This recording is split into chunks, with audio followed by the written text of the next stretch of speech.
베드로전서 1장 18절 19절에 있는 말씀을 보겠습니다.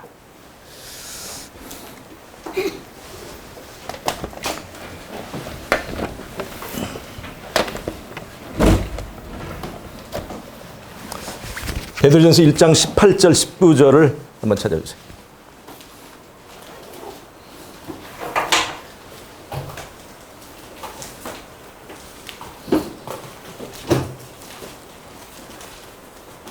그리고 다른 분은 그 아래 23절도 읽어주세요.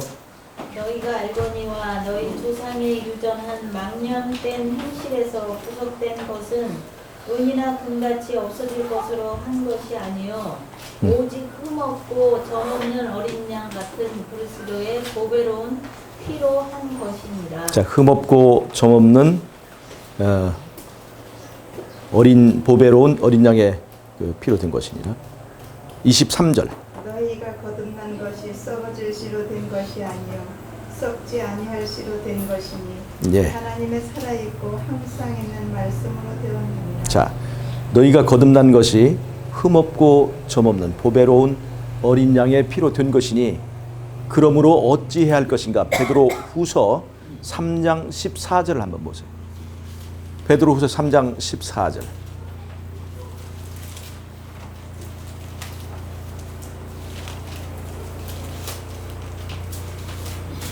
그러나 의를 위하여 고난을 받으면 복 있는 자니 베드로 후서 3장 14절.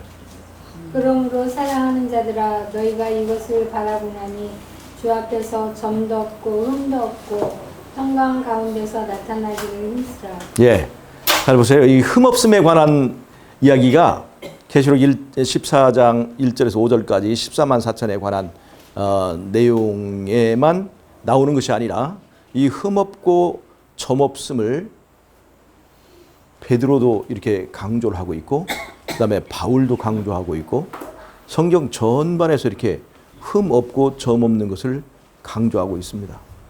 성경이 이렇게까지 얘기를 하고 있는데 우리는 흠없음에 도달할 수 없다 라고 하는 그 견해가 어떻게 이렇게 지배적인가 하는 것을 이렇게 생각해 볼 때 좀 의아스럽습니다. 여러분, 우리는 정말 흠 없을 수가 없죠. 우리 자체로는. 우리는 흠투성이고 점투성이잖아요. 그러나 예수 그리스도를 통해서 나같이 흠 있고 점 있는 사람도 하늘 법정에서 흠 없다고 과거의 죄를 용서받을 뿐만 아니라 오늘 내 삶에서 그 흠 없고 점 없음이 성취될 수 있다는 겁니까? 없다는 겁니까? 있다는 것을 얘기하고 있어요. 왜냐? 너희들이 거듭난 것이 그냥 보통 피로 든 것이 아니라 흠없고 점없는 어린 양의 보배로운 피로 됐기 때문에 그 피의 공로와 피 값으로 든 것이지 들 수 있다는 거예요? 없다는 거예요? 있다는 거예요. 그래서 계시록 2장 3장에 나오는 7교회에서는 전부 다 흠없고 흠 있고 점 있고 흠 있는 사람들이 그런 것을 다 이기고 승리한 사람들에게 그 모든 상급들이 구원이 약속되는 것을 알 수가 있습니다. 여러분, 요한이 쓴 책이 전부 다 몇 권입니까? 요한이 쓴 책이 첫 번째 요한복음이 있죠. 요한복음. 그 다음에 요한 1, 2, 3권 있고 요한계시록이 있어서 이 5권입니다. 5권.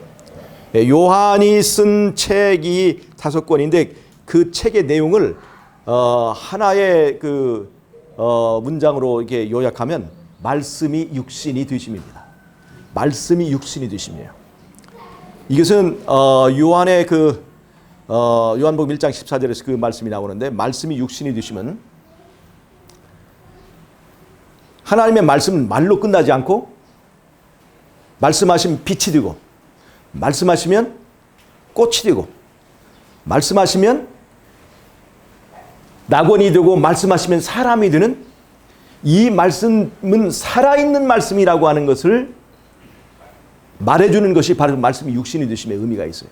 하늘에서 대쟁투가 있을 때 하나님의 율법은 지킬 수 없다. 다른 말로 하면 말은 하나님의 말씀은 말씀이고 우리는 우리다라고 하는 거예요. 산은 산이고 강은 강이다고 뭐 성철 스님 말씀하셨는데 예수님께서는 말씀은 곧 육신이 될 수 있다 없다. 우리의 삶이 될 수 있다 없다? 될 수 있다는 거예요. 다른 말로 하면 하나님의 말씀은 말로 끝나지 않고 실행되고 우리의 삶이 될 수 있다는 것을 보여주는 것입니다. 이것을 부정한 것이 사단이 했어요. 하나님의 율법을 지킬 수 없다. 그래서 예수님께서 성육신을 쓰시고 정말 하나님의 말씀이 말로 끝나는지 아니면 그 말씀이 육신화될 수 있는지 하는 것을 그분의 삶의 그 존재 자체로서 입증하셨습니다. 그것을 우리가 말씀이 육신이 되셨다 하는 거예요. 말씀이 육신이 되심은 다른 말로 하면 하나님이 사람이 되셨다는 것입니다. 하나님이 사람이 되셨다는 거예요. 또 다른 의미에서는 말씀, 글자인 말씀이 행동이 됐다는 것을 이런 것을 다 내포하고 있습니다. 이건 하늘에서부터 시작된 선악간의 대쟁투의 그 배경을 놓고 볼 때 이렇게 말씀이 육신이 되심을 해석할 수 있습니다. 예수님의 생애는 말씀이 육신이 되셔서 선악간의 대쟁투의 이슈가 되었던 사람이 율법을 지킬 수 있느냐 없느냐, 즉 다른 말로 하면 말씀은 사람을 변화시킬 수 있는 능력이 있느냐 없느냐 하는 것을 입증해서 보여주신 것입니다. 그것이 요한복음에서 요한계시록까지 다 환통해서 일관된 기별입니다. 요한계시록은 하늘에 이런 전쟁이 있었다는 것을 알려주는 거고, 요한복음은 그 전쟁의 내용이 무엇이냐를 말해주고 있습니다. 요한일서는 사도 바울에게 로마서라고 하는 믿음으로 말미암는 의의 이론서가 있다면, 이 사도 요한은 로마서와 같이 그 말씀이 육신이 되심의 원리를 체계화했습니다. 그것이 요한일서입니다. 이 요한일서를 보면 사람이 율법을 지킬 수 있다 없다? 지킬 수 있다. 네. 사람이 예수 안에 있으면 죄를 지을 수 있다 없다? 죄를 지을 수 없다. 분명하게 그것을 설명하고 있습니다. 그래서 요한 1서는 바로 말씀이 육신이 되심의 이론서예요. 그 다음에 요한 2서는 적그리스도가 뭐냐? 그리스도께서 육체로 오심을 부정하는 자라고 그랬거든요. 그리스도께서 육체로 오심을 다른 말로 하면 말씀이 육신이 되심이에요. 말씀이 육신이 되심이 그리스도의 육체 되심에 체화된 기별, 살이 되고 뼈가 된 그 기별인데, 그리스도가 이 땅에 이 세상에 오셨다는 것을 부정하는 사람이 어디가 있어요? 크리스마스를 지키는 사람은 다 알죠. 그것이 아니라 그리스도가 육신이 되셔서 오신 그 속에 들어있는 기별을 부정하는 것, 그것이 바로 적그리스도 하는 것입니다. 적그리스도. 그걸 누가 반대하고 있어요? 사단이 반대하고 있어요. 그리스도를 반대하는 첫 번째가 사단이죠. 그 사단의 주장이 바로 그것입니다. 말씀이 육신이 되심을 부정하는 거예요. 요한 3서는요, 교회 안에 두 무리가 있다고 하는 것을 보여줍니다. 네. 요한이 보낸 이 기별자들을 내어 쫓는 그 사람이 있는가 하면, 이 말씀이 육신이 되신 기별을 전하는 이 요한이 보낸 사자들을 잘 대접하고 환대하는 그런 교회 안에 지도자가 있다는 것을 보여주고 있습니다. 요한 3서는. 그러면 이미 신약교회 시대에 교회 안에 두 무리가 이렇게 공존하고 있다는 것을 보여주고 있어요. 여러분, 지금 이 시대는 어떨까요? 우리 재림교회 안에서도 그런 두 부류의 주장이 있습니다. 말씀이 육신이 될 수 있다. 하나님께서 하신 말씀은 말로 끝나지 않고 내 삶이 될 수 있고, 나 같은 사람도 변화시킬 수 있고, 나 같은 사람도 율법의 요구를 채울 수 있게 만들어준다. 그래서 나 혼자 힘으로 안 되지만 예수와 함께 나는 죄 안 짓는 삶도 살 수 있고 흠없는 삶을 살 수 있다고 이렇게 하는 그 말씀이 육신이 되심의 기별을 이렇게 인정하는 사람이 있는가 하면, 인간이 어떻게 죄 안 질 수 있는가? 인간은 인간이기 때문에 죄 안 질 수 없고 하나님은 용서하실 뿐이고, 그래서 죄 지어도 구원받는 이 구원이 진정한 자유의 복음이라고 이렇게 복음을 이렇게 왜곡하는 그런 것들이 이 교회 안에 다 같이 흐르고 있습니다. 어떤 것이 인기가 있을까요? 죄 지어도 구원해 주시는 하나님. 죄로부터 구원해 주는 게 아니라 죄 안에서 구원해 주는 그런 그 복음이 훨씬 더 인기가 있습니다. 그래서 이 요한의 책 5권은 이렇게 서로가 역할을 나누면서 말씀이 육신이 되심이라고 하는 이 하나의 기별을 전하고 있습니다. 자, 그런데 사복음서를 보면 요한복음을 사복음서의 총론이라고 할 수 있습니다. 그 요한복음 아래에 공관복음이라고 하는 3권의 책이 있습니다. 같은 사건을 이렇게 다른 관점에서 보는 책인데, 첫 번째 마태복음이 있습니다. 이 마태복음은요, 마태복음은 누가 썼을까요? 마태가 썼죠. 어렵게 생각하지 마세요. 어떤 사람들 대상으로 썼을까요? 이건 히브리인들을, 유대인들 대상으로 썼습니다.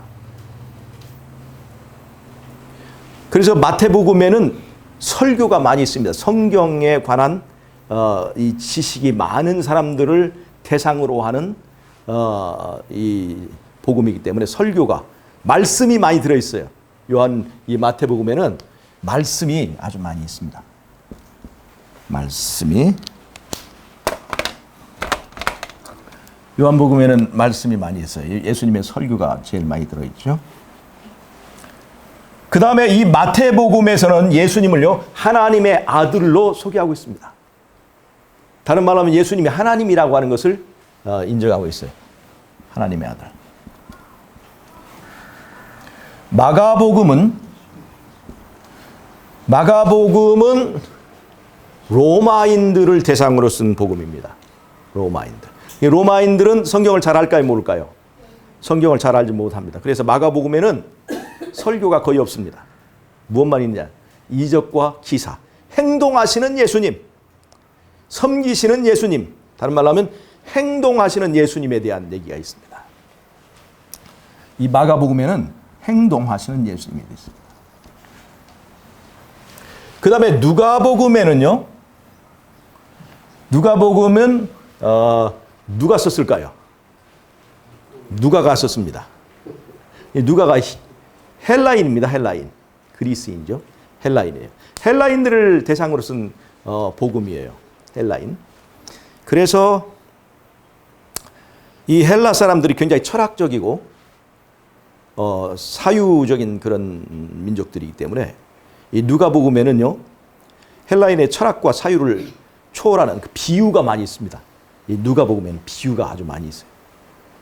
그리고 누가복음에는 예수님을 무엇으로 표현하고 있냐면 인자로 표현하고 있습니다. 인자. 사람이신 예수님을 강조하고 있습니다.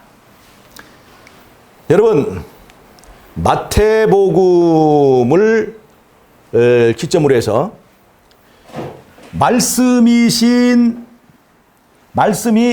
행동, 마태복음에서 마가복음으로 흐르는 계통에서 말씀이 행동이 되는 것이 있고, 마태복음에서 누가복음으로 흐르는 계통에서 하나님이 사람이 되신 그 말씀이 육신이 되심의 두 가닥이 딱 자리를 잡고 있습니다. 자, 이해가 되시죠? 그런데 누가복음을 기록한 누가가 누가복음의 후편으로 기록한 책이 있습니다. 그게 뭘까요? 그것이 사도행전입니다. 사도행전이에요. 예, 똑같이 누가가 기록했습니다. 그 편지의 대상도 똑같이 데오빌로에게 쓴 편지죠. 여러분, 누가복음은요, 예수님이 사람이신 것을 강조하고 있습니다. 여러분, 헬라의 그 신화나 설화를 보면 그들의 종교는 신들을 어떻게 표현하나요? 사람과 똑같이 표현해요. 신들을 사람과 똑같이 표현합니다. 사람과 같이 막 싸우고 연애하고 다 그렇게 돼 있어요. 헬라의 그 신화에 보면, 헬라 신화를 보면, 그리스 신화를 보면. 그래서 누가복음은 예수님을 사람의 아들로 표현하고 있어요. 헬라인들이 이해하기 쉽도록. 그래서 잘 보세요. 누가복음에서의 그 이야기는 예수님이 우리와 똑같은 사람으로서 행동하시는 예수님의 인성을 강조하고 있습니다. 마태복음은 예수님의 신성을 얘기하고 있다면 누가복음은 예수님의 인성을 강조하고 있습니다. 하나님이시면서 사람이십니다. 그런데 사람으로서 그분이 어떤 삶을 살았어요? 의롭고 흠없는 삶을 사셨죠. 죄 없는 삶을 사셨죠. 이것은 예수님이 인간을 구원하는 그 구원의 의미를 내포할 뿐만 아니라 하늘에서 시작된 전쟁과 연관하여서 사단에 대하여 무엇을 얘기하고 있는 거예요?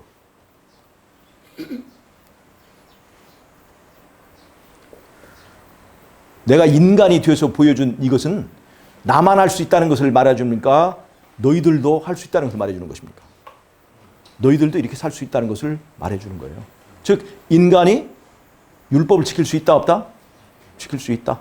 흠없는 삶을 살 수 있다 없다? 그것을 보여주는 거예요. 이 누가복음. 근데 사람들은 잘 안 믿습니다. 예수님은 예수님이기 때문에 하나님의 아들이기 때문에 그렇게 살 수 있었지만 예수님 아닌 사람들은 그렇게 할 수 없다고 얘기해요. 변명하죠. 그래서 그 변명하는 사람들을 위해서 변명할 여지가 없도록 누가복음의 후편으로 무엇을 기록했냐면 사도행전을 기록했습니다. 사도행전은 예수님은 승천하시고 아무도 없어요. 이 세상에 없습니다. 예수님은 없어요. 누구만 남았어요? 예수님의 제자들만 남았습니다. 예수 믿는 사람들만 남았어요. 그 예수님의 제자들이 예수님 아닌 사람들이 예수님과 같이 변화되고 예수님이 행하셨던 이적을 행하고 예수님과 같이 흠없는 사람으로 변화된 삶을 살아가는 그것을 기록한 것이 바로 사도행전입니다. 사도행전이에요. 성령의 역사가 있었습니다. 사람이 힘과 능으로는 할 수 없지만 그의 신으로 가능하더라 이것이. 그것을 보여주는 것이 사도행전입니다. 이 사도행전에 있었던 이 성령 운동, 성령 시대의 이 사건들이 언제 우리에게 다시 일어날까요? 바로 이 시대, 예수님 재림하기 바로 직전에 늦은 비 성령을 받은 사람들이 그 삶을 이어갈 것입니다. 사도행전 28장 이후 29장은 바로 여기에서 늦은 비 성령의 그 역사적 횃불을 이은 사람들에 의해서 이어지게 되어 있습니다. 예, 우리에게서 이어져야 되는 거예요. 제가 어저께 말씀을 드렸잖아요. 지금 우리가 서 있는 시점이 바로 그러한 성령이 복음의 길이 지금 열려질 준비를 하고 있는 이 시점에 우리에게 지금 일어나려고 하고 있다는 것입니다. 사도행전 시대에 일어났던 그 일, 우리에게도 가능할까요? 그들이 우리보다 더 많이 배웠나요? 베드로가 물고기나 잡던 사람인데 그들이 변화될 수 있다면 우리도 가능하다는 것입니다. 그들이 간 길은 우리도 갈 수 있다는 거예요. 그것이 바로 성령 사도행전이 우리에게 주는 것입니다. 누가복음과 사도행전을 통해서 변명하지 마라. 예수님은 거룩할 뿐만 아니라 거룩하게 할 수 있는 능력이 있어. 예수님은 흠 없는 제물이 되셨을 뿐만 아니라 그 제물의 제사에 참여하는 예수 믿는 자들을 흠없게 만들 수 있는 능력이 있다 하는 것을 이 사도행전은 보여주고 있습니다. 이 신약의 복음은 두 계통의 복음이 있습니다. 여러분, 이 누가복음의 후편이 사도행전이고 사도행전의 주인공이 누군 줄 아세요? 그것이 다른 사도들의 이야기도 잠깐 있지만 사도행전의 대부분의 이야기는 누구의 얘기냐면 사도 바울의 이야기입니다. 사도 바울의 이야기예요. 사도 바울과 또 누가가 함께 팀을 이뤄서 또 다른 이 제자들이 함께 했지만 이 사도 바울이 이 전도하던 그 전도의 행적을 말해주고 있습니다. 여러분 사도 바울은요, 지금 우리가 사도지만 그 당시에는 정식 사도가 아니었습니다. 그 당시에는 사도 바울은 그저 평신도 사역자였어요. 작업 사역자였어요. 예수님의 12제자에 끼지 않습니다. 다른 말로 하면 사도 바울은 평신도 운동의 선구자였습니다. 예수님 제자를 누구 받았습니까? 예? 예수님 제자를 누구 받았습니까? 그 당시에 조직된 그 총회에서 그런 것들을 다 저기 공부하고 하죠. 근데 사도 바울은 안 받았어요. 사도 바울은 자비량했죠. 안 받았죠. 안 줘가지고 그러니까 자기 안 받았어요. 안 주기도 하고 안 받기도 하고. 안 줬죠. 왜냐하면 정식으로 파견한 사람이 아니니까요. 예, 12제자 아니고. 그래서 사도 바울은 자비량했어요.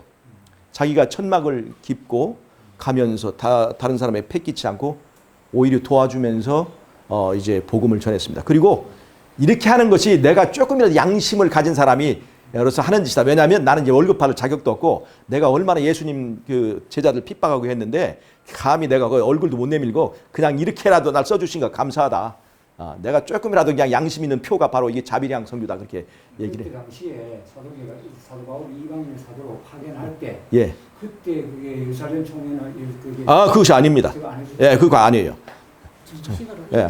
하나님께서 그냥 보내셔서 예수님께 하셨고 나중에 그가 예루살렘으로 다시 올라가서 그때 자기가 이제까지 했던 것을 어떻게 부르셨고 자기가 어떻게 일했던 것을 서로 보고하고 서로 이렇게 화해의 손을 잡고 그렇게 협력해서 일을 하게 됐지만 예루살렘 총회가 파견해서 간 것은 아닙니다. 물론 나중에 안디옥에서 문제가 있어가지고 이렇게 나중에는 그렇게 서로 파견도 하고 이렇게 했지만 어떻든 간에 사도 바울은 평신도 사도로서 일을 했어요. 그리고 그 평신도 사도인 이 바울이 쓴 믿음으로 말미암는 의 그 책에 중요한 것이 뭐냐면 로마서죠. 그 다음에 히브리서입니다. 그리고 갈라디아서. 이 사도 바울의 믿음으로 말미암는 의의 삼박자 책이에요. 갈라디아서는 믿음으로 말미암는 의에 관한 총론입니다. 갈라디아서에만 왜 이 사도 바울이 믿음으로 말미암는 의에 관한 책들을 기술하게 되었는가에 대한 배경이 나와요. 거기 할례당의 이야기 나옵니다. 거기에 베드로도 그 할례당에 휩쓸려 가지고 그 사람들의 압력 때문에 외식 그냥 그 사람들 앞에서 그냥 그 체면 때문에 휩쓸려 다니는 그런 것을 이 바울이 정면으로 지적한 얘기가 나옵니다. 이 갈라디아서는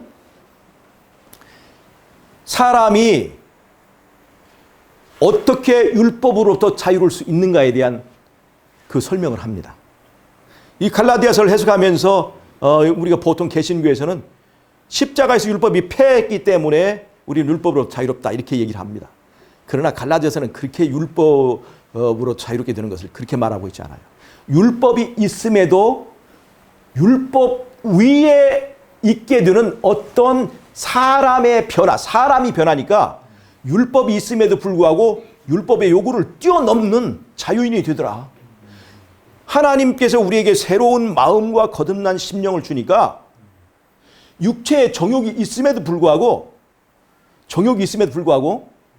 정욕을 뛰어넘는 더 커다란 본능이 생기더라. 그래서 사람이 어떻게 사단이라고 하는 거대한 힘을 가진 이 귀신으로부터 우리가 자유롭게 될 수 있는가? 어떻게 죄로부터 자유롭게 될 수 있는가? 인간의 힘으로는 불가능하지만 내가 예수와 하나가 되는 그 사람이 바뀌어지는 그러한 그래서 신분이 바뀌어지는 그 관계를 통해서 율법을 지키고도 남는다. 율법으로부터 자유롭게 된다. 율법은 억지로 우리를 오리를 가라고 그러는데 내가 예수를 알지 못할 때는 그 억지로 가는 오리 때문에 내가 짐이 되어서 정말로 그 이 율법의 노예가 되었는데 예수를 알고 예수께서 내 안에 좌정에 계시니까 예수님이 좋아하는 것을 내가 좋아하게 되고 예수님이 미워하는 것을 미워하게 되는 내 안에서의 변화가 있더라. 예수를 통해서 율법을 보니까 율법이 나에게 자유를 빼앗는 법이 아니라 나에게 자유를 주는 법이더라. 율법을 그래서 사랑하게 되더라. 율법이 좋아지게 되는 이러한 변화를 통해서 율법이 억지로 오리를 가자고 했는데 이제 율법이 좋으니까 심리도 더 갈 수가 있더라. 이제는 율법이 좋아지니까 율법으로부터 자유롭게 되는 거예요. 율법이 내주는 숙제가 짐이 아니에요. 그것을 좋아하니까.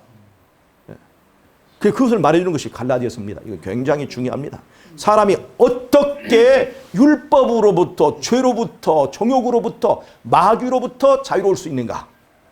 갈라디아서는 바로 율법을 폐하지 않고 정욕을 폐하지 않고 그것 위에 내가 있을 수 있는 그 신비한 자유를 우리에게 말해줍니다.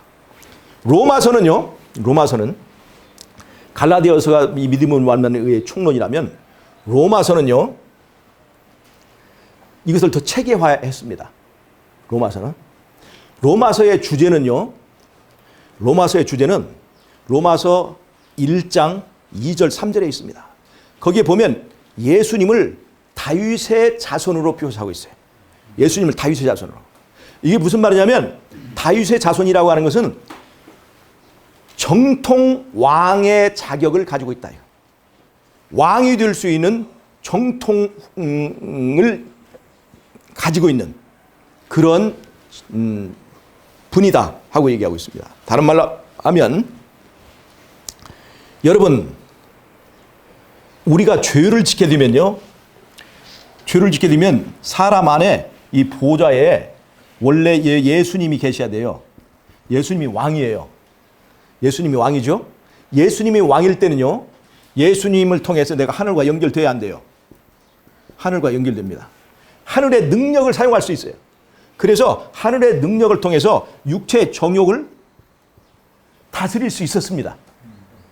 그런데 인간이 범죄함을 통해서 스스로 하나님이 되려고 하는 시도를 하면서 이 예수님을 이 왕의 자리에서 몰아내고 예수님 왕으로 인정하지 않고 이 왕의 자리에 누가 들게? 자아가 있게 돼. 내가 왕이 되기로 선택합니다. 너희가 이 선악과를 먹게 되면 뭐가 될까요? 스스로 하나님같이 될까요? 하나님이 못 먹게 했다고 사단이 얘기하는 그 유혹에 빠져서 그래 내 스스로 하나님 되면 내가 자유롭게 되겠지. 그 자유인이 되려고 예수님의 왕되심을 부정하고 스스로 왕의 자리에 앉아있게 됐습니다. 스스로 왕의 자리에 있게 되니까 내가 하늘과의 관계가 끊어져 버리니까 그 다음에 나를 지배하는 것은 뱀, 사단이 나를 지배하더라 이거예요. 나보다 힘이 센 사단. 그 다음에 내가 이 중심에 자아가 있다 보니까 내가 육체 정욕을 다스릴 수 있어요 없어요? 내 힘으로 육체 정욕을 다스리려니까 다스리지 않더라 이거죠. 정욕의 노예가 됐습니다. 정욕의 노예가 된 사람이 율법을 지킬 수 있어요 없어요? 율법을 아무리 지키려고 해도 땡기는 것은 죄가 땡기는데 구원받기 위해서 율법을 지키려고 하니까 율법이 지켜져야 안 지켜져요? 안 지켜지더라는 거죠. 율법의 정죄 아래 놓이게 되라는 것이죠. 율법의 정죄의 노예, 다른 말로 하면 율법의 노예가 되더라는 것입니다. 지금 이 상태가 갈라디아서나 로마서를 쓰는 사도 바울이 말하는 인간의 상태입니다. 이 상태에서 말이죠. 이 상태. 즉 내가 정욕의 노예가 되어 있는 상태에서 율법을 지키려고 하니까 율법이 지켜져야 안 지켜져요? 안 지켜져요. 그 율법을 지키려고 시도했던 사람들이 바로 유대인들입니다. 중심에 자아를 그대로 두고 율법을 지켜서 구원을 받으려고 했던 행위주의, 그것을 우리가 율법주의라고 하는 것입니다. 사도 바울은 로마서에서 믿음을 가진 자들이나 유대인이 아닌 자들이나 다 똑같이 율법에 의해 이룰 수 없게 되었다고 얘기했어요. 그러면서 사도 바울은 문제는 율법에 있는 것이 아니라 중심의 문제이다. 중심에. 왕의 자리에 누가 있느냐의 문제다라고 하는 것을 얘기를 하고 있는 거예요. 그리고 로마서에서 왕을 바꿔라. 진짜 왕은 바로 로마서 1장 2절 3절에서 말하고 있는 진짜 다윗의 정통에 이제 그 계통을 잇는 왕의 자격을 가진 사람이 바로 예수님이시다. 예수가 왕이 되어야 된다. 그러면 예수님을 통해서 하늘과 연결되고 하늘의 능력으로 육체의 정욕을 다스릴 수 있게 되고 그 다음에 율법으로부터 자유롭게 되더라.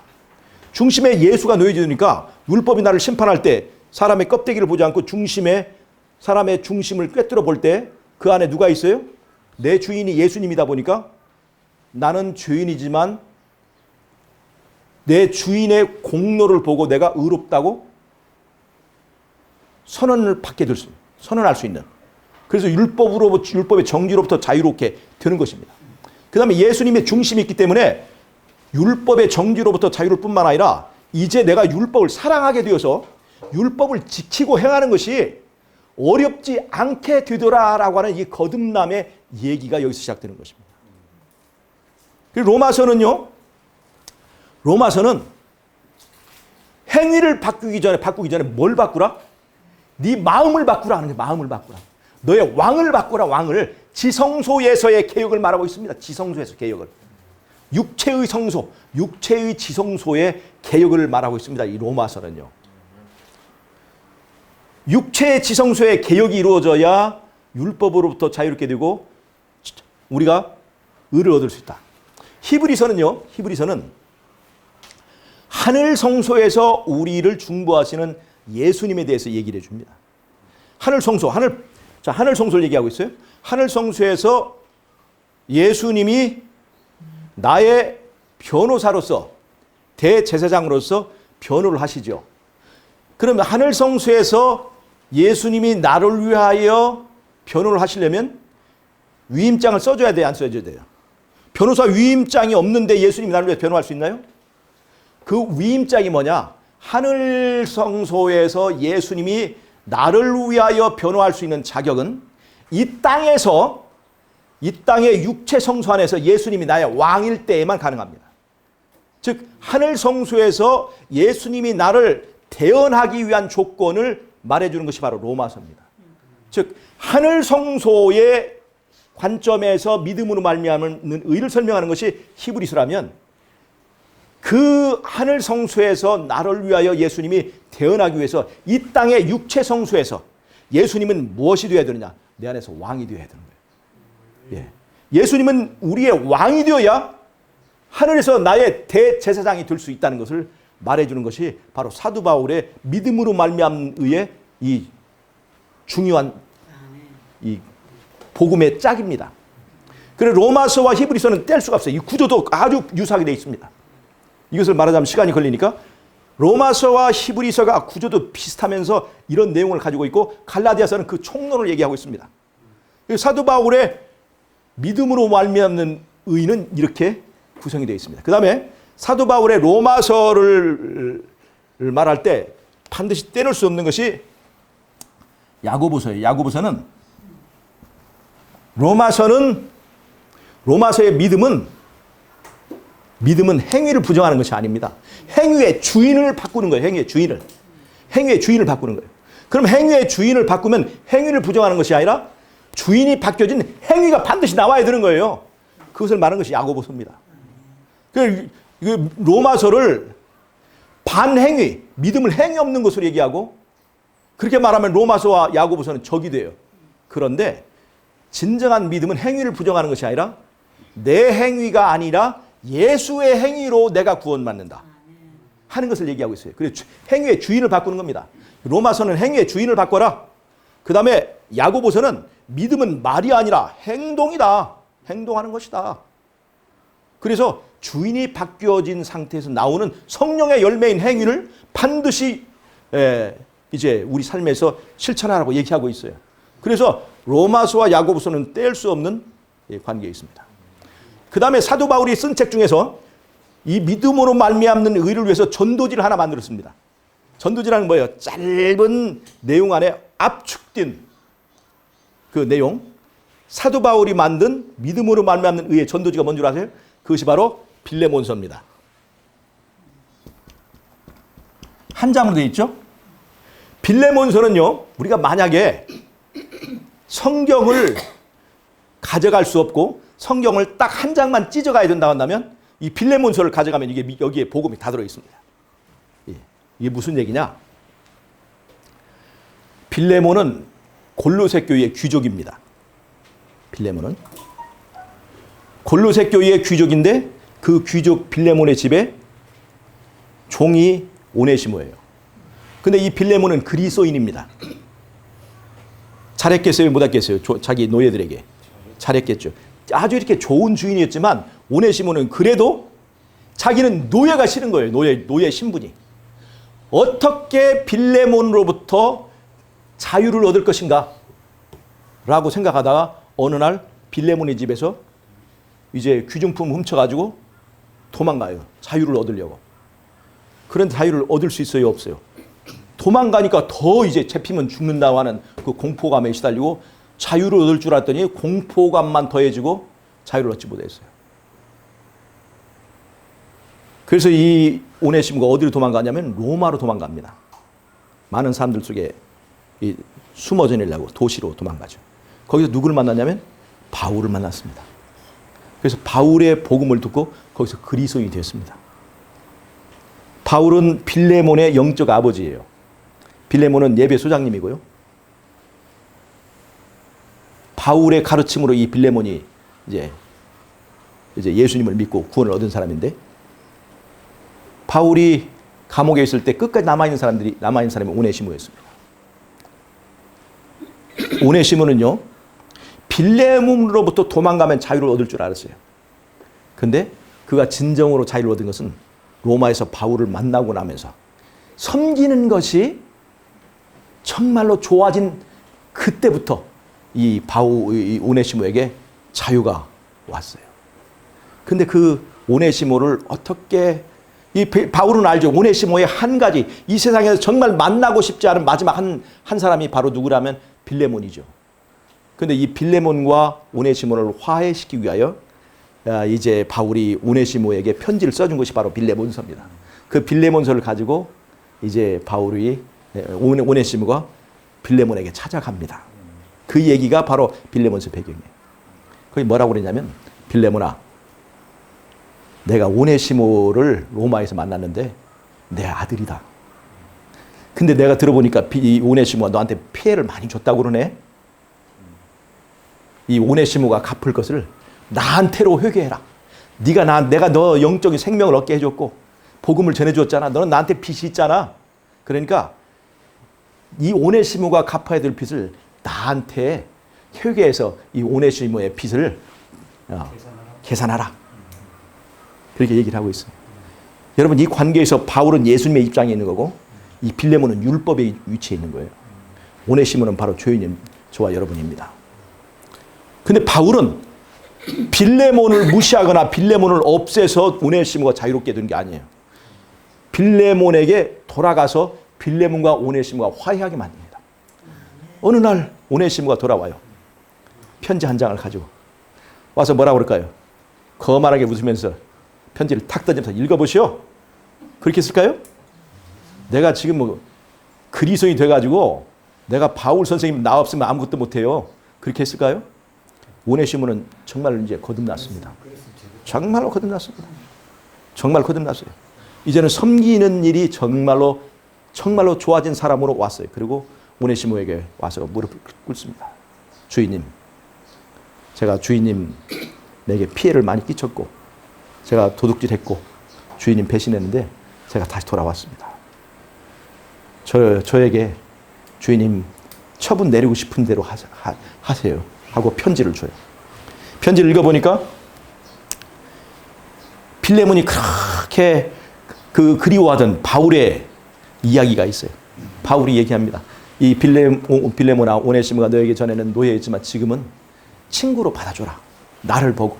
그리고 계산할 거 있으면 나를 보고 모든 것을 용서해줘라.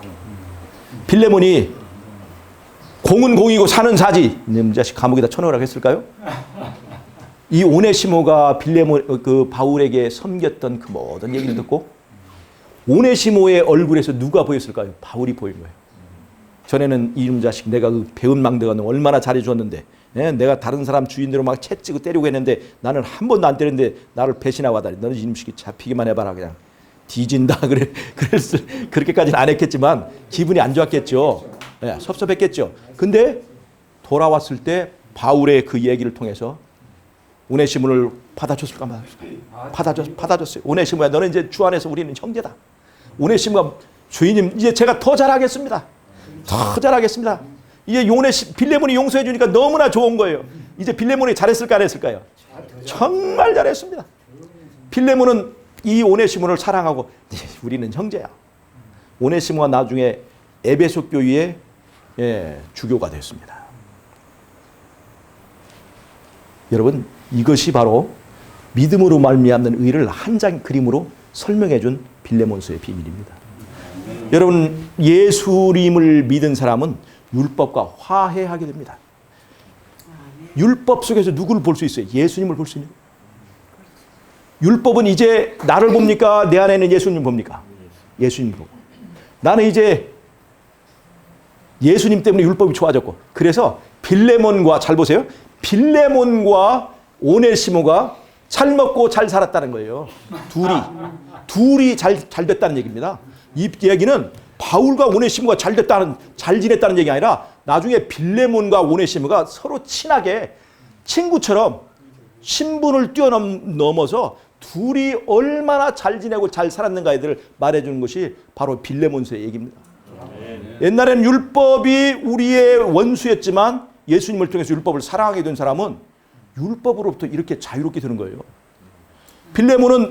오네시모는 빌레몬으로부터 도망가서 자유를 얻었지만 그게 아니라 바울을 만나고 바울을 통해서 둘이 율법과 빌레몬과 화해하게 되어서 이제 빌레몬으로부터 자유를 얻은 것입니다. 빌레몬에서 일하는 것은 이제 노예가 아니에요. 정말 원해서. 이런 관계를 만드는 것이 바로 믿음으로 만든 의입니다. 빌레몬을 무시하거나 빌레몬을 암살해서 데려다가 못 박아서 자유로운 것이 아니에요. 둘이 화해하게 만드는 거예요. 이것이 믿음으로 만든 의의 계통입니다. 그리고 로마서나 갈라디아서, 히브리서, 빌레몬서에서 말하는 것은 바울의 복음은요, 사람을 바꿔라 하는 얘기입니다. 행위를 바꾸기 전에 먼저 뭐를 바꿔라? 사람을 강조하고 있어요. 사람을요. 사람. 바로 이 누가복음 뭘 강조하고 있어요? 예수님의 인성, 사람을 강조하고 있잖아요. 그 계통의 복음이 사람을 바꾸라 하는 것입니다. 그런데 보세요. 마가복음 계통은요, 잘 보세요. 마가는 베드로의 비서였습니다. 그래서 마가가 썼지만 실질적으로 마가복음은 베드로의 복음이라고도 합니다. 그래서 이 마가복음 계통의 이 복음이 베드로 전후서예요. 금방 우리가 읽었던 거예요. 베드로 전후서예요. 베드로 전후서는요. 베드로는 로마에서 사역을 했죠. 그때 로마에 화재가 났습니다. 처음에는 그 네로 황제가 불을 막 질렀다가 이렇게 하는 소문이 나니까 네로가 그것을 누구에게 뒤집어 씌웠어요? 그리스도인들이 불을 질렀다. 그래서 그리스도인들은 그 당시에 테러리스트로 이렇게 누명을 쓰고 있었어요. 그러니까 아주 나쁜 놈. 그 다음에 그리스도인들은 그 핍박을 피해서 어디에 숨었어요? 그 카타콤에 거기에 숨어 살았잖아요. 사람들이 생각할 때 저 그리스도인은 혼음한다. 자기들끼리 모여서 혼음한다. 그러니까 그리스도인들은 아주 평판이 나빴습니다. 근데 이 베드로 전서 후서는 지금 무엇을 얘기하는 줄 아십니까? 너희의 거듭난 것이 흠없고 점없는 어린 양의 피로 된 것이니까 너희가 뭐가 되라? 흠없고 점없는 그런 행실을 보이라 하는 것입니다. 베드로 전서 2장 12절을 한번 보세요. 베드로 전서 2장 12절 한번 읽어보세요.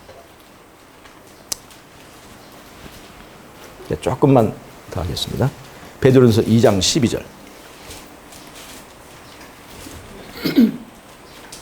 너희가 이방인 중에서 행실을 선하게 가져 너희를 악행한다고 비방하는 자들로 하여금 너희 선한 일을 보고 오시는 날에 하나님께 영광을 돌리고. 자, 이게 무슨 말이니까 보세요.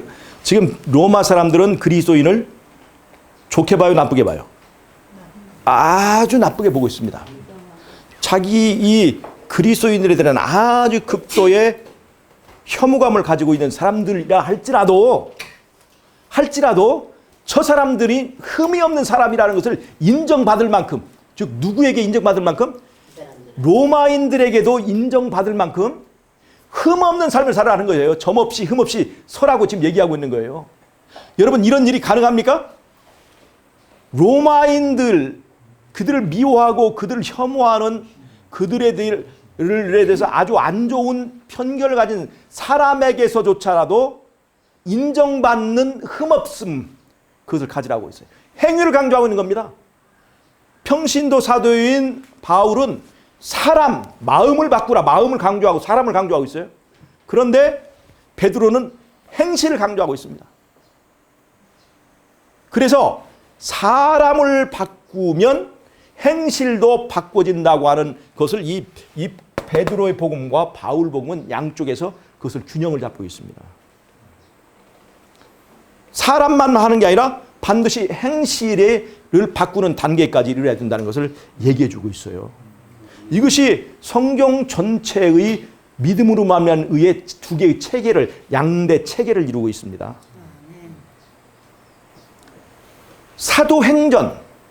사도행전에서 말하고는 그 성령의 행전이 우리 시대에 이루어질 것인데 그 성령이 임하면 우리가 뭐가 된다고요?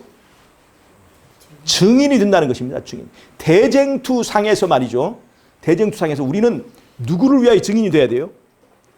예수님을 위해 증인이 돼야 됩니다. 예수님은 자신이 흠없는 삶을 사셔서 사단과의 싸움에 이기셨어요. 그런데 예수님이 이겨야 될 또 한 판이 남았는데 예수는 자신이 흠없는 제물이라는 것을 입증하고 그 단계에서 이겨야 될 뿐만 아니라 예수 믿는 사람들을 흠없게 만들어줄 수 있다. 예수 믿는 사람들이 율법을 좋아해서 율법이 요구하는 것보다 더 많은 것을 할 수 있을 뿐만 아니라 사단조차도 인정할 수 있을 만큼 흠없는 그 행실, 입에 거짓이 없고 흠이 없는 품성을 이룰 수 있어서 내가 나같이 이렇게 불가능한, 율법을 지킬 수도 없고 계명을 지키지 못하는 불가능하다는 사람이 바로 그 단계에 이르러서 나도 구원받을 뿐만 아니라 우리 예수님이 바로 그런 능력이 있다는 것을 입증해주는 증인이, 그 증인이 되게 하는 것이 바로 성령의 역할이라는 것입니다. 여러분 잘 보세요. 욥을 두고 사단과 예수님이 내기를 하고 있습니다. 사단과 예수님 사이에 대쟁투가 벌어진 거예요. 누가 시험에 빠진 것입니까? 욥입니까? 예수님입니까? 대쟁투를 놓고 보면 지금 예수님이 시험에 빠진 거예요. 예수님이 욥을 도와줄 수 있어요, 없어요? 자기가 시험에 빠졌는데 무슨 도와줄 수 없어. 시험 당사자가 도와줄 수 없는 거예요. 시험 당사자가, 예수님 시험 당사자예요. 여러분 욥이 시험 받는다고 했지만 사실은 대쟁투상에서 보면 누가 시험 받는 거예요? 예수님이 시험 받는 거예요. 시험 당사자가 욥이 막 하도록 뒤에서 뭐 야야야 저기 아프냐? 아프면 빨리 내가 아무도 모를 때 약 줄게. 절대 욥의 기도를 응답해 줄 수가 없었어요. 예수님이 시험을 당하고 있었기 때문에. 근데 욥은 내가 시험 받는다 생각했어요. 내가 시험 받는다. 근데 욥이 이겼으면 못 이겼어요? 이겼죠. 욥이 이겨서 누가 이기게 됐어요? 예수님이 이긴 거예요. 여러분 우리가 죄와의 싸움에서 이겨야 누가 이기는 거예요? 예수님이 이기는 겁니다. 대쟁투에서 예수님이 이기는 거예요. 그래서 예수님이 이 싸움에서 완전히 이겨야 뭐 할 수 있어요? 재림하실 수 있는 거예요. 예. 여러분 예수님이 이길 수 있도록 예수님이 나 같은 사람도 변화시킬 수 있다는 것을 누가 보여줄까요? 우리 집사람이 보여줄까요? 내 자신의 삶으로 보여줘야 되는 거예요. 그것이 바로 증인이 되는 것입니다. 증인. 이 대쟁투상에서 증인이 되는 거예요. 이 선악간의 대쟁투에서 사도행전의 위치가 바로 그것입니다. 그냥 이적을 행하고 하는 그런 정도의 문제가 아니라 이게 대쟁투 그 과정을 놓고 보면 이것이 깊은 의미가 있다는 것을 우리가 알아야 됩니다. 여러분 이제 아치네가 가졌던 평신도 운동의 사상은 반드시 성령 운동과 함께합니다. 늦은비 성령 당시에 성령과 함께 일했던 것은 평신도가 더 많은 주류를 이루었습니다. 사도 바울이 평신도 사도인 이 사도 바울이 쓴 성경이 몇 권이냐면 신약 성경 27권 중에서 14권입니다. 신약 성경의 절반을 넘었습니다. 14권. 과반수를 넘었어요. 이만큼 평신도 사역이 중요하다는 것을 보여주고 있는 거예요. 사도행전에서 주로 사역의 주류를 이룬 것은 총회에서 파견한 베드로나 야고보나 이런 사람들보다 바울의 행적이 더 많은 지면을 가지고 있다는 것입니다. 여러분 마지막 때의 평신도 운동이 그래서 중요한 거예요. 마지막 때. 그런데 여러분 이 개통에서 딱 보면 복음은요 평신도만으로 드는 게 아닙니다. 예루살렘 총회를 대표하는 베드로, 그 다음에 이 평신도들 대표하는 바울이 서로 합력했습니다. 서로 합력했어요. 그래서 하나의 성경을 이루는 것이에요. 마지막 때의 이 성령 운동도 바로 이 목회자들과 평신도들 간의 긴밀한 연합과 합력, 또 협력에 의해서 이루어진다는 것을 우리가 알아야 합니다. 사도행전은 사도 바울만의 행전이 아니고 그 안에 야고보도 있고 요한도 있고 이런 모든 사람들이 함께 그것을 이뤄나가고, 신약이라고 하는 이 성경 전체의 체계도 그렇게 합력해서 하나의 이제 체계를 이루는 것입니다. 여러분 성령은 내리려고 준비하고 있는데 지금 누가 준비되지 않았어요? 내가. 하나님 예수님은 이기게 하려고 그 능력을 준비했는데 나는 패배주의에 빠져 있습니다. 나는 이기려고 하지 않습니다. 여러분 보세요. 우리가 기도에 응답이 없는 것 같죠? 내가 변화되게 해달라 기도했죠? 그런데 왜 응답받지 못했을까요? 사실은 내가 변화되기를 원치 않기 때문에 그렇습니다. 잘 생각해 보세요. 정말로 변화되기를 원했는지 안 했는지. 립 서비스만 하는 것은 변화가 응답을 안 해주는, 하나님이 다 알아요. 그냥 말로, 인사말로 하는 것인지 정말 진심으로 원해서 하는 거죠. 여러분 성령은 누가 받을까요? 우리 성령 받겠다고 그렇게 얘기하잖아요. 립 서비스로 하는 데는 성령이 임하지 않습니다. 진심으로 자기를 비우고 예수님을 영접하길 원하는 사람에게 성령이 임하는 거예요. 가서 성령이 눈치 받으면서 있을 것 같아요? 우리도 어떤 집에 가면요, 오라고 하는데 막상 가보면 귀찮아해요. 자기들끼리 막 텔레비 보고 막 하려는데 가면 괜히 눈치 보이는 거 알죠? 그래도 가지마 하는데도 가만히 보면 원하는 게 아니야. 폐를 끼치는 거야. 그러면 나오는 거예요. 성령이 우리 안에 와 계시고 싶어도 사실 우리 안에 들어와 보니까 지네들끼리 하는 일은 따로 있고 성령이 와 보시니까 자기가 폐 끼치는 것 같아. 그러니까 안 오시는 거예요. 왜 성령이 임하지 않을까요? 이유는 하나입니다. 예수님은 지금 성령을 부어주려고 지금 하고 있는데 문만 열면 하는 건데 실제로 뭐 하고 있어요? 내가 원치 않기 때문에 그래요. 립 서비스만 하고 있기 때문에. 여러분 그래서 그게 누구냐? 바로 저 자신이에요. 제가 왜 이렇게 잘하느냐? 제가요 잘하는 이유가 있어요. 제가 바로 그런 사람이기 때문에 그래요. 제가 잘합니다. 네. 기도에 응답이 안 하는 것이 아니라 내가 원하지 않았어요. 네, 원하지 않았어요. 여러분 이것을 극복하는 것은 우리가 십자가로 돌아가는 일밖에 없습니다. 십자가에서 하나님의 진실을 내가 알게 될 때 내가 새로운 마음이 생기고 진정으로 정말 예수님을 내가 정말 영접하고 성령을 필요로 할 때 복음을 위해서 내 자신의 무력함을 느끼고 하나님의 성령이 함께하기를 원할 때 성령은 우리 안에 들어오셔서 나가시지 않는 것입니다. 네. 강권하여 그를 초청할 때 그런 일이 있으리라 생각합니다. 여러분 이제 새 시간을 통해서 우리가 십자가의 두 기둥, 그 다음에 어저께 예언의 신으로 돌아가자, 그 다음에 오늘 늦은 비 성령의 시대에 사는 우리들의 자세에 대해서 오늘 말씀을 드렸습니다. 여러분 정말 우리 안에 이 늦은 비 성령의 문제를 진지하게 고민하고 그 성령을 모셔서 마지막 때에 대쟁돼서 내가 이김으로 예수님을 이기게 하는, 그래서 우리가 하늘에 가면 예수님을 이기게 한 자라고 하는 엄청난 이 환영을 받게 되는 그러한 저 여러분이 되시기를 바라면서 오늘의 말씀을 마치도록 하겠습니다. 예. 어제 이제 한데 질문 안 받고 그냥 예. 그래가지고 예. 말씀하세요. 어제 뭡니까?